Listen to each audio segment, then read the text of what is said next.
Next up, we have the Pittsburgh Steelers versus the Detroit Lions. Pittsburgh traveling to Detroit, coming off of a big primetime victory over the Miami Dolphins, which now have moved on and benched Tua Tagovailoa. It's crazy what has happened in a few years in Miami, but we don't want to get off topic. We're going to talk about these two teams here. Pittsburgh, 8-6, traveling to 8-6 Detroit to face the Lions. This is a game where it's very interesting because Pittsburgh, the last few weeks, their offenses finally came to life. They've been able to make some big plays, which I think has opened up their offense, being able to finally put the ball down the field and stretch the defense out, open the defense up a little more. And it's been very helpful for their offense. And then coming off the controversial win against Baltimore a few weeks ago, they came out on prime time against the Dolphins. And although the Dolphins had won 5 out of 6 and been playing better, they haven't jumped off the screen to anyone. They still had won 5 out of their last 6 in the NFL, however you want to look at it.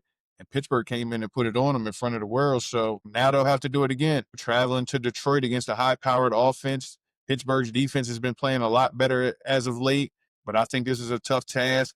Although their offense has been playing better, I just don't know if they put up enough points in this one. But again, Pittsburgh's known and built off physicality. We know Dan Campbell tries to implement that there. Detroit's play calling can be very shaky on both sides of the ball this season. Their defense, their secondary has been super vulnerable. So I think that this can be another game where A-Rod and DK could have one of them connections where DK has a day. But again, when you put the ball on the other side, I just don't know if they'll be able to contain this explosive Detroit offense enough to stay in the game. And as I said, I see they're 7-point favorites in this matchup, which I guess you would probably have to take the Steelers with the points in this, but I definitely think that Detroit wins. And if they were to cover the 7, I wouldn't be surprised. But like I said, with a team that's built off physicality, to just ever take them from any less than 7 in a matchup like this, where the other team's secondary is vulnerable and their weak point, I think that's a tall task. But I definitely think Detroit will win this game. And like I mentioned earlier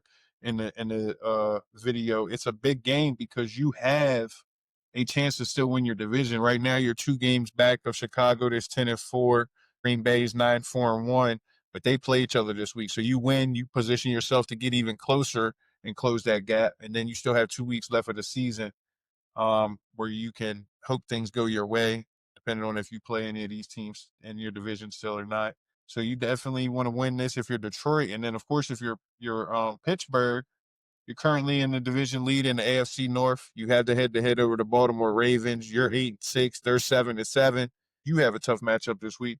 So worst-case scenario, you lose and they win. You go into week 17. Y'all had the same record and you're still in first place. So regardless, it probably comes down to week 18 for you. Either way this thing goes, unless Baltimore was to drop a game, and you were to win a game to be able to get 2-game lead on them in these next few weeks. So again, this is a game you want to win because you don't want to drop games and you want to hope that you can win and have them fall behind you so that way you can secure your division and that's a playoff spot. But nonetheless, like I said, I just think Detroit and that offense at home in the dome, great weather conditions. Familiar opponent for A-Rod though. He's played in that conference or that division, I'm sorry, for basically his entire career other than the last 2 years. It'll be interesting. A-Rod hasn't been the most explosive. He's only thrown for a little less than 2,600 yards. He's 6 yards off of 2,600 yards on 248 completions for 22 touchdowns, 7 picks. So not so bad, but then Jared Goff has 3,672 yards on 314 completions, 29 touchdowns, 5 picks. And then, of course, Jahmyr Gibbs, being Jahmyr Gibbs, has 1,100 rushing yards on the nose for 200 carries and 13 scores. St. Brown being St. Brown, 1,140 yards on less than 100 catches, sitting at 94 currently with 11 touchdowns. And then, of course, on the other side, you had DK Metcalf leading them in receiving with 808 yards on 55 catches with 6 scores. Been coming on more lately, as I mentioned earlier. And then Jalen Warren with 685 yards as their leading rusher on less than 200 carries. He only has 4 scores, though. And of course, TJ Watt is questionable this week. That's a big one, right? Because without him, I mean, that's your guy up front. So that'll be a big loss. That could be a big reason why they're probably 7-point underdogs. I'm not 100% sure. Because as I said, I think that the Lions offense is just too explosive for Pittsburgh to keep up with over the course of 60 minutes. But you never know. And of course, my pick this week would be Detroit for that reason.